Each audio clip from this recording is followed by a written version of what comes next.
It's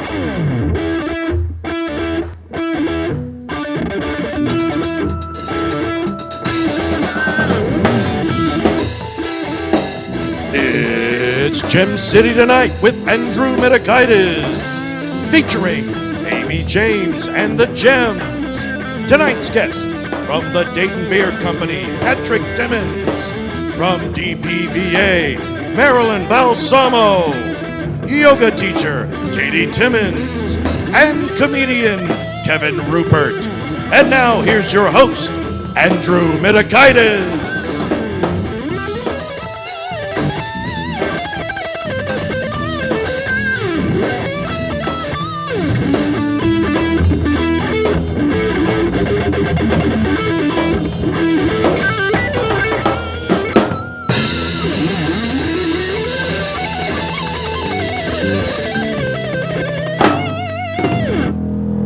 Done that like 9 times.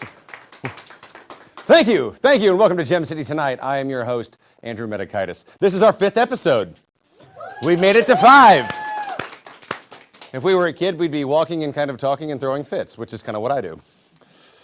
So anyway, another St. Patty's Day has come and gone here in the Miami Valley, and this one, luckily, fairly fun, uneventful, and I stayed married. So one person clapped. That's this is it. One. Okay. This is true, she does. But as we move from St. Patty's Day right into spring, you know what this means. Outdoor festivals, farmers markets, and of course, allergies. We're always proud here in Dayton when the city makes a list. But there's some lists we don't really want to make. And this is one when we did it again. According to a survey done by Live Science, Dayton ranks 8th as the worst cities in America to have allergies. Yeah. And so the top city was actually, hold on. Oh, sorry. We're gonna have to do that again. Okay. All right. We can't do this joke. We got to move on. This is bad. See, I wrote that and I liked it, and then just nothing.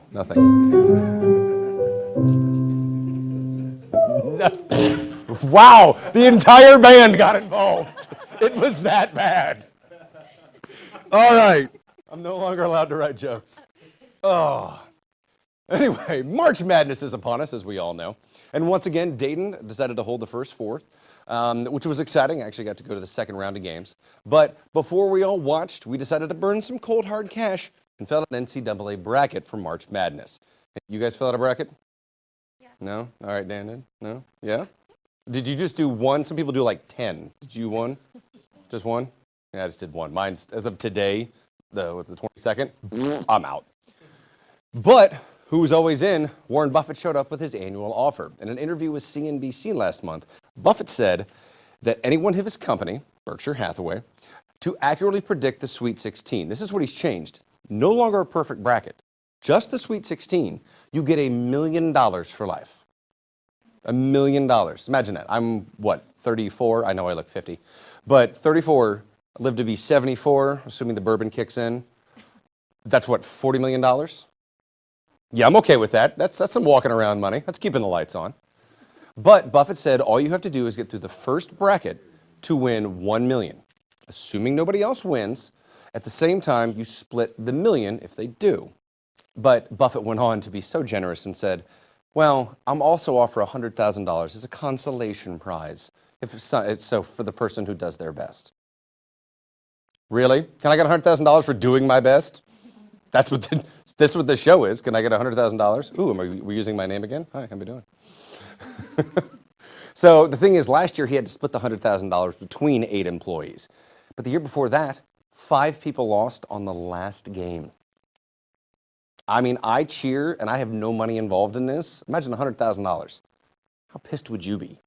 But just to give you an idea and keep this in perspective, in 2018, there were no perfect Sweet 16s among the 17.3 million on ESPN. You want to know why? Hey, Charlottesville. UVA decided to forgot how to play basketball and lost to number 16 University of Maryland, Baltimore. Like they came out and they were like, do we put it in the peach basket? Is this how this works? What is this? Is the grandma? They do one of these? I'm doing this on TV. How does this look? Is this good? Can we do one of these? One of those? All right. It's the thumbs that give it away, right? However, according to a mathematical equation that was done, the old one, you had a 1 in 9.4 quintillion chance of getting a perfect bracket. However, a professor found that in the new equation, picking a perfect bracket goes to 1 in 2.4 trillion. To put this in perspective for you, think about it like this. You have more of a chance of getting struck by lightning twice, winning the Powerball, and getting a payoff check from Michael Cohen.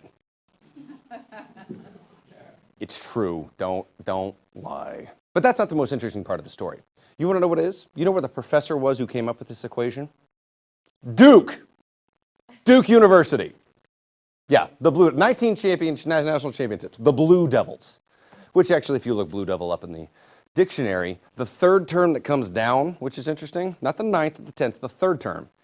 Blue Devil means, it's another term for delirium tremens, which is short for DTs, and for those of you who weren't born in the 40s and the 50s, that means the shakes from alcohol withdrawal, which makes sense if you've partied at Duke for a month, you know, after March Madness, you're going to have them. Just taking this econ quiz. Oh. I mean, it's a joke. I'd never been in an econ class. But not that I would know from college. You know, go Tigers, HSC. But speaking of college, by now many of you have heard of the admissions college scandal that rocked the news. The one I like to focus on is Lori Loughlin, who paid a decent amount of money to get her daughter into UNC. $500,000 to be exact.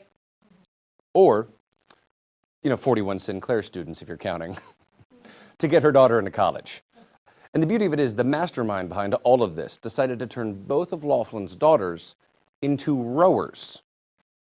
Rowers. Forged their transcripts and paid off the rowing coach. Are you kidding me? The closest these trollops have ever been to water is when somebody draws them a bath. That is, rowers? Fencers would have made more sense. Underwater basket weaving would have been a better scholarship than this. Are you kidding me? Come on. Just think about it.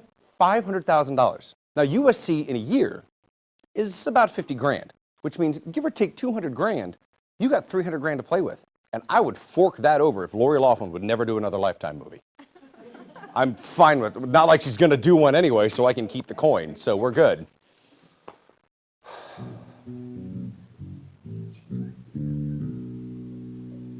I don't even know what that was. What do you? Oh, I see. Okay. I got lost in that one. And we're back with sports and weather. Another news that's been making headlines. A woman in Arizona tried taking a selfie with a jaguar, and not the NFL team, because God knows no one's taking selfies with them. Which is ironic, because I actually am a Jaguars fan. Go Jags. But after she was at the Arizona Zoo and crossed the barrier to try to take a selfie.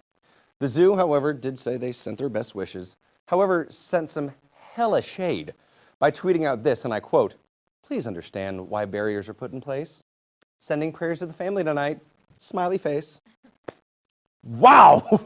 That's dicey. Not as bad, the Jaguar tweeted out, "That was for Harambe." Gone but not forgotten. Those in Cincinnati know my pain.